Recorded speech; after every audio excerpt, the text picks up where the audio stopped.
meu nome é Priscila Praud, eu sou psicóloga, psiconauta e esse é mais um vídeo da série que eu tô fazendo sobre o DMT. No primeiro vídeo, além de falar sobre os efeitos e modos de consumo de DMT, eu falei sobre o que possibilita essa molécula ser tão abundante na natureza. No segundo vídeo, eu falei sobre o que os cientistas já sabem sobre o DMT em mamíferos, incluindo, claro, nós, seres humanos. E hoje eu vou falar sobre a hipótese da molécula mensageira, proposta pelo etnobotânico Dennis McKenna, que é atualmente a principal hipótese que busca explicar o papel do DMT na natureza como um todo, a partir de um ponto de vista mais sistêmico, já que essa molécula e algumas das suas variações são encontradas em plantas, fungos e animais. Segundo o próprio McKenna, a natureza está encharcada de DMT.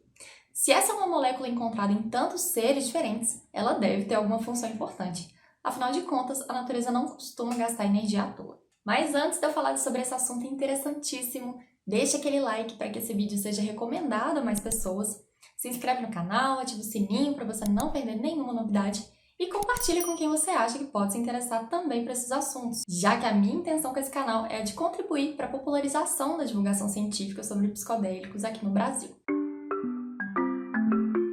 Bom, antes de eu dizer o que seria essa molécula mensageira e qual a mensagem que ela estaria passando, é importante eu destacar aqui que a ideia do Dennis McKenna não é falar sobre a molécula em si, mas sim sobre o papel do DMT nas relações entre espécies, a partir de um ponto de vista sistêmico. Então, em primeiro lugar, a gente tem que entender o que é um sistema. Segundo a teoria dos sistemas, um sistema é qualquer organismo formado por partes interligadas e interdependentes. Essa teoria pode ser aplicada em qualquer área, desde um sistema biológico até sistemas sociais ou tecnológicos. Então, o foco dessa teoria não são as partes individuais, mas sim as relações entre as partes que formam o sistema. Para Ludwig von Bertalanffy, o biólogo precursor dessa teoria, os sistemas possuem características e atributos únicos que não existem em nenhuma das partes isoladas que o compõem. A primeira característica é o propósito, ou seja, os sistemas sempre visam atender uma finalidade que não podem ser satisfeitas por nenhuma das suas partes isoladas. E a segunda característica é a totalidade, ou seja, tendo em vista que os sistemas são organismos,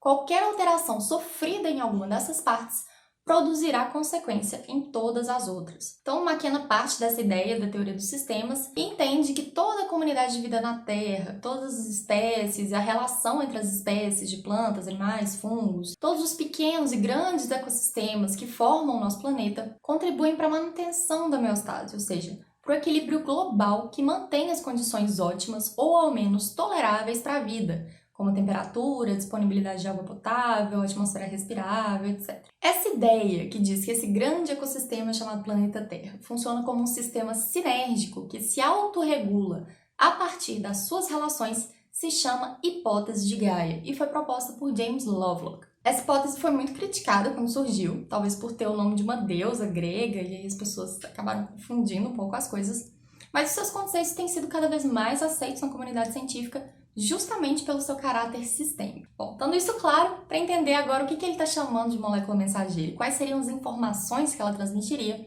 eu vou explicar aqui rapidamente sobre alguns conceitos importantes e finalizar expondo a ideia central do McKenna. Então, o que são essas moléculas mensageiras?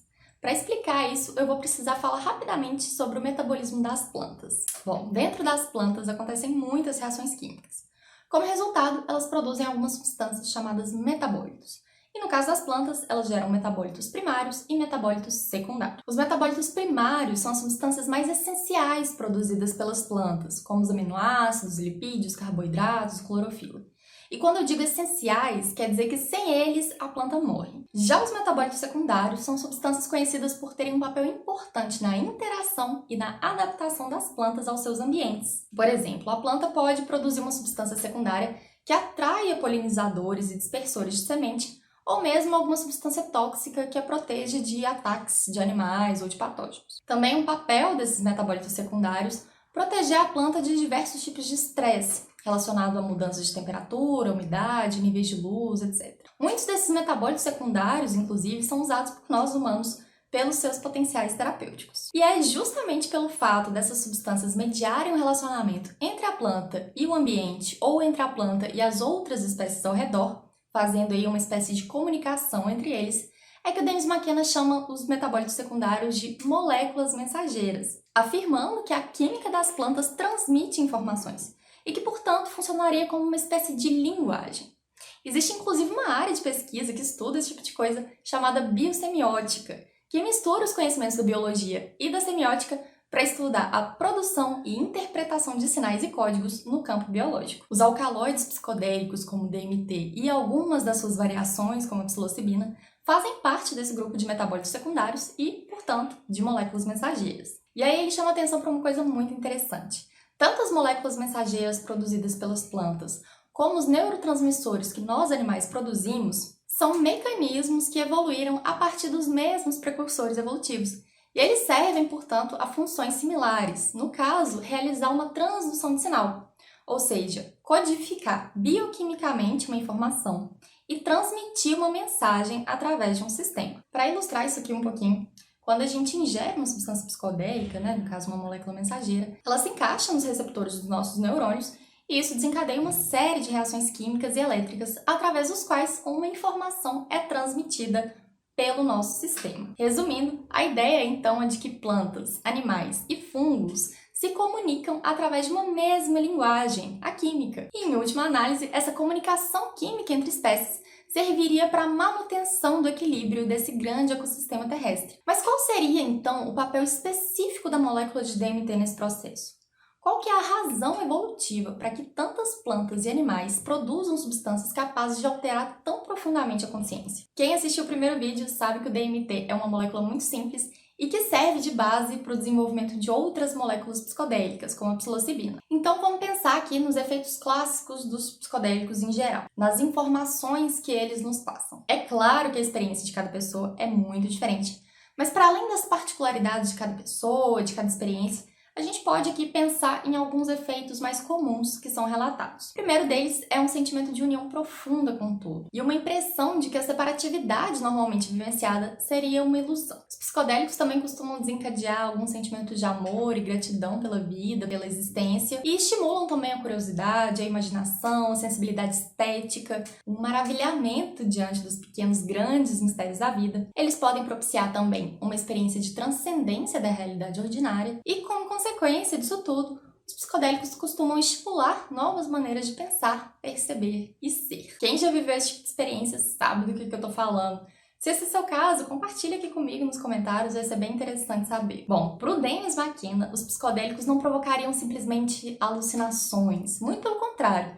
É como se eles fossem capazes de desnudar nossa compreensão da realidade, colocando a gente face a face com essa apreciação da interconectividade, da interdependência natural entre todos os seres viventes. Ou seja, é como se eles deixassem muito claro que nós somos parte dessa teia de relações e não indivíduos separados dela. Para o Dennis McKenna, os psicodélicos nos ensinam, sobretudo, a simbiose, o que choca com a tendência cada vez mais individualista e competitiva da nossa cultura moderna. Uma filósofa bem conhecida, Lúcia Helena Galvão, costuma fazer uma provocação muito interessante. Ela propõe um desafio da gente pensar em qualquer problema que a gente enfrenta hoje no mundo que não tenha na sua raiz, na sua origem, o egoísmo. E se a gente for parar para pensar nos problemas ambientais, nas violências, na desigualdade social, nas guerras, de fato, eu não consigo pensar em algum problema que não tenha sido gerado e mantido, no fundo, por egoísmo. E por que eu tô falando disso? Porque para o McKenna, a razão evolutiva para que plantas, fungos e animais produzam DMT e seus derivados psicodélicos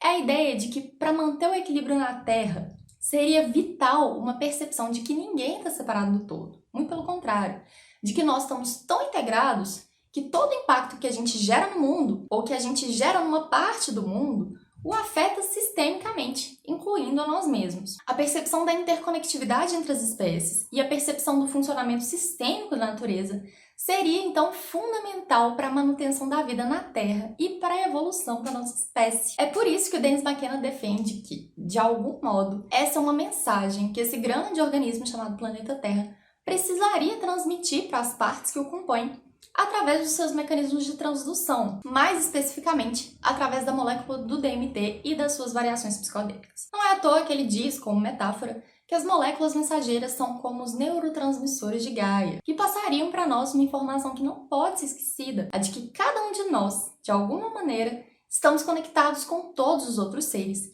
e de que a gente precisa respeitar essa interconectividade para a gente evoluir como espécie e para mantermos também a homeostase no nosso planeta. E talvez justamente pela importância evolutiva e estrutural dessa percepção, é que essa mensagem estaria aí tão fartamente disponível na natureza. Agora, veja bem, eu não estou dizendo que os psicodélicos vão salvar o mundo ou mudar a cabeça das pessoas automaticamente para uma percepção mais sábia da realidade. Sem dúvida, eles podem ser usados de uma maneira muito poderosa, mas é preciso uma postura muito ativa e muito humilde de quem quer melhorar a si mesmo e de quem quer transformar o mundo ao redor. Nós já temos várias tecnologias sociais e materiais que poderiam ajudar a gente a desenvolver uma vida mais sustentável, mais cooperativa. A gente precisa refletir nesse momento sobre o que está faltando para que isso se torne uma realidade. Segundo McKenna, nós somos muito inteligentes, mas pouco sábios. E se for da nossa intenção, a gente pode sim usar essas substâncias para acessar uma sabedoria que é inerente a todos os seres e que apontam para um caminho de evolução e de integração. E você, o que você achou dessa hipótese? Acha que ela faz sentido, que não faz sentido? Deixe aí nos comentários sua opinião, suas sugestões, dúvidas e também quais as tecnologias que você conhece, quais as ideias que você conhece que poderiam ajudar a gente a ter realmente uma vida mais sustentável, mais integrada com as outras espécies desse grande ecossistema chamado planeta Terra. E para finalizar, já sabe, se inscreve no canal, ativa o sininho, curte, compartilha,